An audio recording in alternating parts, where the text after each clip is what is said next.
All right, folks. So I created my own segment here for Dez Bryant because I really want to talk about the latest in terms of the star Dallas Cowboys wide receiver here. Now, a recent report came out from Albert Breer that referenced an anonymous Dallas Cowboys staffer who said the following, quote, based on last year, he does few things really well. Wow. We're talking about Dez Bryant, a guy who was owed $12.5 million next season, carrying a $16.5 million cap number. And we have a Cowboys staffer not so confident in Dez Bryant. And the report goes on to say that there is feeling within the coaching staff with the Dallas Cowboys that Dez Bryant is losing his physical gifts, that his ability is essentially wearing away here. I think this is no longer just hot air, guys.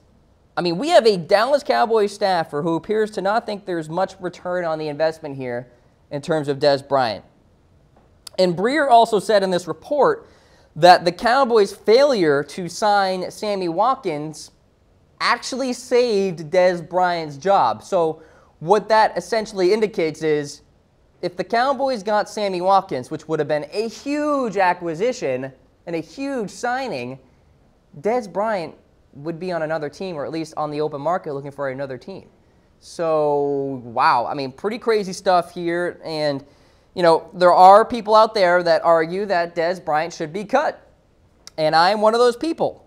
And if Dez Bryant is cut pre-June 1st, the Cowboys would save $8.5 million. Now, there would also be an $8 million cap hit.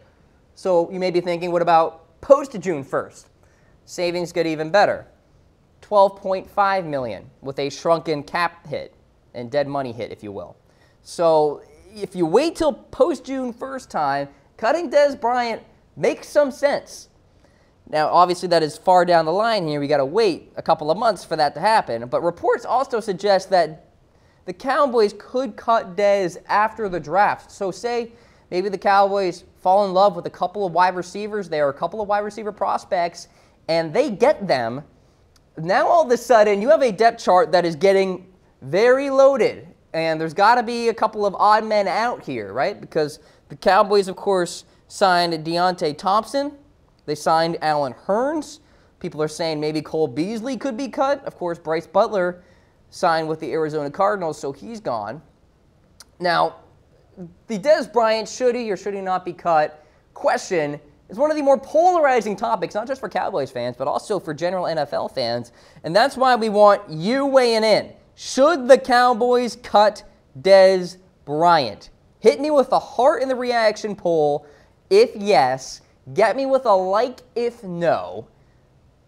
But with this interesting report here from Sports Illustrated and Albert Breer, it leads me to believe that the Cowboys are ready to move on from the Dez Bryant era. If coaches are noticing that his skill sets are wearing away, his gifts are evaporating, eroding, and you have a wide receiver with a $12.5 million cap hit, or excuse me, a $16.5 million cap hit, $12.5 million salary, yeah, I mean, all of that points to the Cowboys wanting to move on from Dez. Now, it all comes down to Jerry, Jason, and Stephen Jones, and where they all kind of fall in line with their thinking with Dez Bryant here.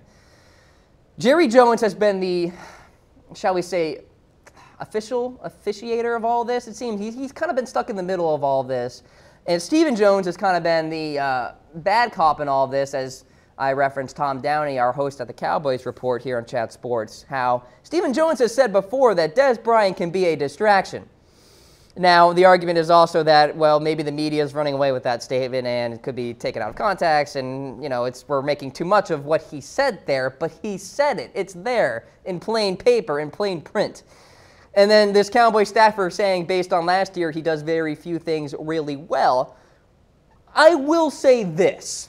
So I will pump the brakes on this segment for a brief moment, because saying that he does very few things really well really isn't the most damning statement in the world. Like, that still means he does a couple things really well, right? I mean, you could interpret this statement in a few ways.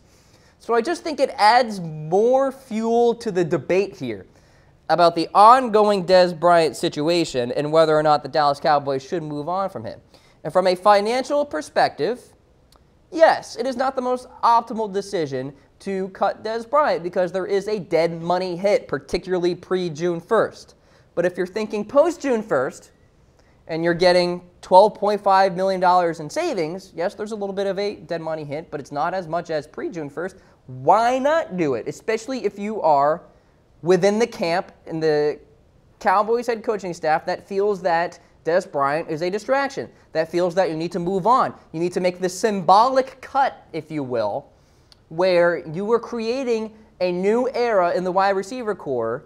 You know, Bryce Butler moving on, as I said. Dez Bryant could be next. And you're ushering in these new wideouts. Maybe they grab a couple of them during the draft.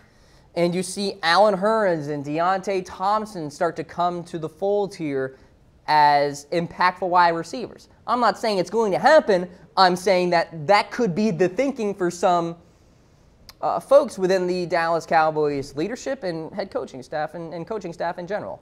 So something to monitor there. Cowboys staffer calling out Dez Bryant. And this situation will only get juicier, I'm telling you that much. So certainly hit me up in the comments section. Let me know what you guys think about the ongoing ordeal with Dez Bryant and the future of him. A lot of Cowboys fans think cut him. A lot of Cowboys fans think keep him. So we'll see what happens going forward. Of course, I'll have more on the Cam Rogers Show. All right, folks, one final thank you to Mizzen and Main for sponsoring the program here today. Once again, check them out, comfortable.af, for these advanced performance fabric shirts that you will love. If you missed any of the video today, don't you worry. Keep it right here. We're looping it for you. You can get the podcast version of the Cam Rogers Show as well for iPhone users. See that website at the bottom of your screen, chatsports.com/camshow. That's how you can get the Cam Rogers Show podcast. Download, subscribe, and get me wherever you go. All right, ladies and gentlemen, enjoy your weekend. Check me out on Twitter as well. Let me know what you think of the show. I'll see you back here Monday morning, 10 o'clock Eastern Time. Take care.